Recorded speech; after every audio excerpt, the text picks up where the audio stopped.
ಮಾಡಬೇಡಿ ಅಂತಾನೆ ಹೇಳಿದೆ, ಇರೋದು ಹೇಳ್ತೀನಿ. ನೀವೀಗಿದ್ದೀರಾ ದಟ್ಸ್ ಫೈನ್. ಈಗ ನೀವ್ಯಾರು ಇದ್ದಾರೆ ಅವತ್ತು ಇವರು ಬಂದಿಲ್ಲ, ಕೃತಿಕನೂ ಬಂದಿಲ್ಲ, ನಿತಿನೂ ಬಂದಿಲ್ಲ, ಯಾರೋ ಬೇರೆಯವ್ರು ಬಂದವರಿದ್ದಾರೆ. ನೀವು ಐ ಆಮ್ ನಾಟ್ ಅಫ್ರೇಡ್.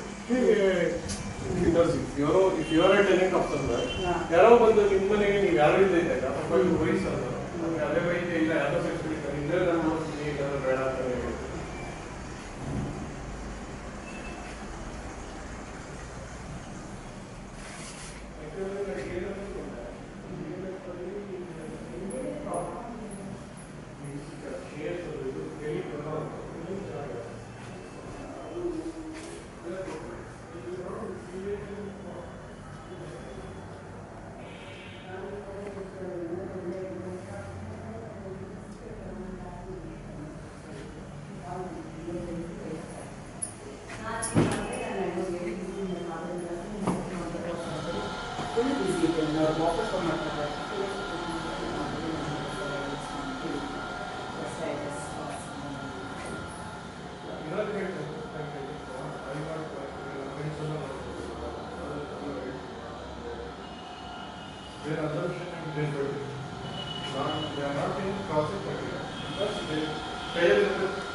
ನನ್ನ ಅಪಾರ್ಟ್ಮೆಂಟಲ್ಲಿ ಡಿಸ್ಅಡ್ವಾಂಟೇಜ್ ಏನಂದರೆ ನಾನು 3rd ಫ್ಲೋರಿಂದ ದಿಸ್ ಒಳಗಡೆ ಪಾರ್ಕಿಂಗ್ ಇದೆ.